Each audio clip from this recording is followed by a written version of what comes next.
नमस्कार साथियों, स्वागत है आप सभी का आपके अपने चैनल ज्ञान की धारा में। आप सभी दोस्तों को मेरा प्रणाम। जय श्री कृष्णा, राधे राधे दोस्तों आप सभी को।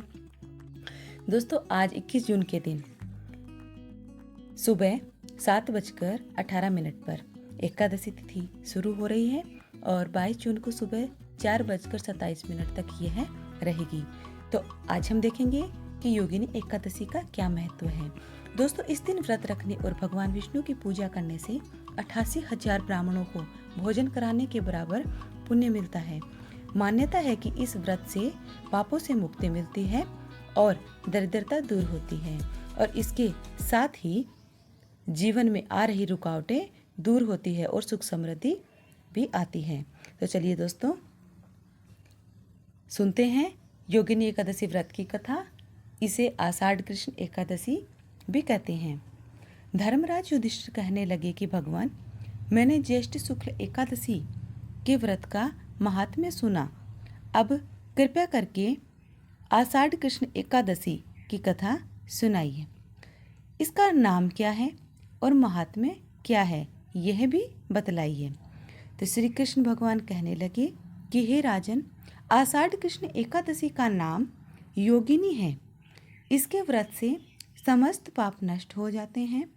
यह इस लोक में भोग और परलोक में मुक्ति देने वाली है। यह तीनों लोकों में प्रसिद्ध है। मैं तुमसे पुराणों में वर्णन की हुई कथा कहता हूँ, सो ध्यानपूर्वक सुनो। स्वर्गधाम की अलकापुरी नामक नगरी में कुबेर नाम का एक राजा था। वह शिव भक्त था और प्रतिदिन शिव की पूजा किया करता था। हेम नाम का एक माली पूजन के लिए उसके यहाँ पर फूल लाया करता था। हेम की विशालाक्षी नाम की सुंदर स्त्री थी। एक दिन वह मानसरोवर से पुष्प तो ले आया, लेकिन कामासक्त होने के कारण वह अपनी स्त्री से हास्य विनोद और रमण करने लगा। तो इधर राजा उसकी दोपहर तक राह देखता रहा और अंत में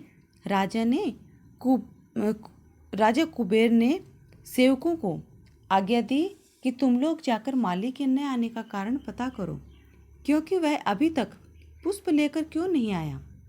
सेवकों ने कहा कि महाराज, वह पापी अति कामी है, अपनी स्त्री के साथ हास्य विनोद और रमण कर रहा होगा। तो यह सुनकर कुबेर ने क्रोधित होकर उसे बुलाया। हे माली राजा के भय से कांपता हुआ उपस्थित हुआ। राजा कुबेर ने क्रोध में आकर कहा कि अरे पापी, नीच, कामी, तूने मेरे परम पूजनीय ईश्वरों के ईश्वर श्री शिवजी महाराज का अनादर किया है।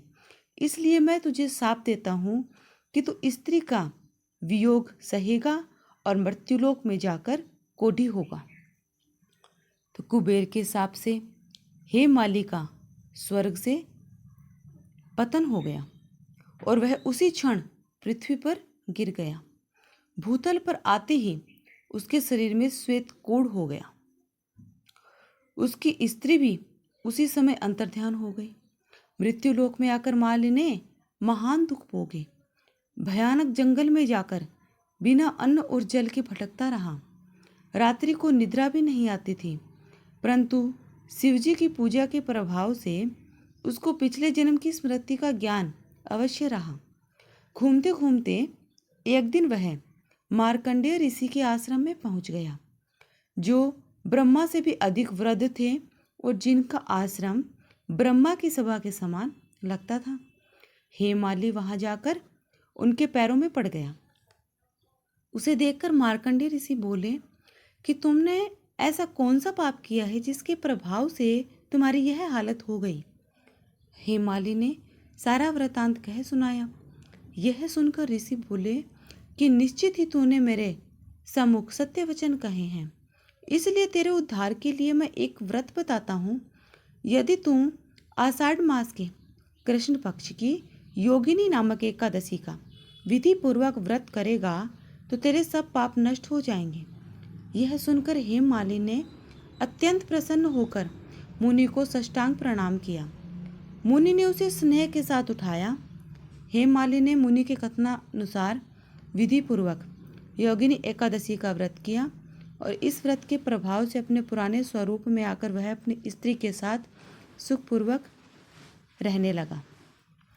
भगवान कृष्ण ने कहा कि हे राजन, यह योगिनी एकादशी का व्रत 88,000 ब्राह्मणों को भोजन कराने के बराबर फल देता है और इस व्रत के समस्त पाप दूर हो जाते हैं और अंत में स्वर्ग की प्राप्ति होती है। तो दोस्तों, यह थी हमारी आज की आषाढ़ माह के कृष्ण पक्ष की योगिनी एकादशी व्रत की कथा।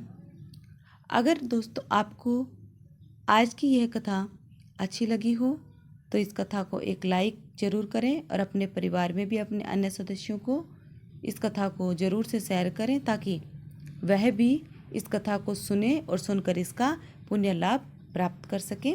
और कमेंट सेक्शन में दोस्तों एक बार ज़रूर से जय श्री नारायण और जय श्री विष्णु अवश्य लिखिएगा। और आपके अपने इस चैनल ज्ञान की धारा को जो भी मेरे नए दर्शक माताएं बहनें हैं जिन्होंने पहली बार इस कथा को सुना है तो एक बार सब्सक्राइब करके बेल आइकन पर क्लिक कर दें और ऑल नोटिफिकेशन पर क्लिक कर दें ताकि आपको मेरी ऐसी ही हर एक नई आने वाली ज्ञानवर्धक वीडियो का और नई नई कथाओं का नोटिफिकेशन सबसे पहले मिलता रहेगा।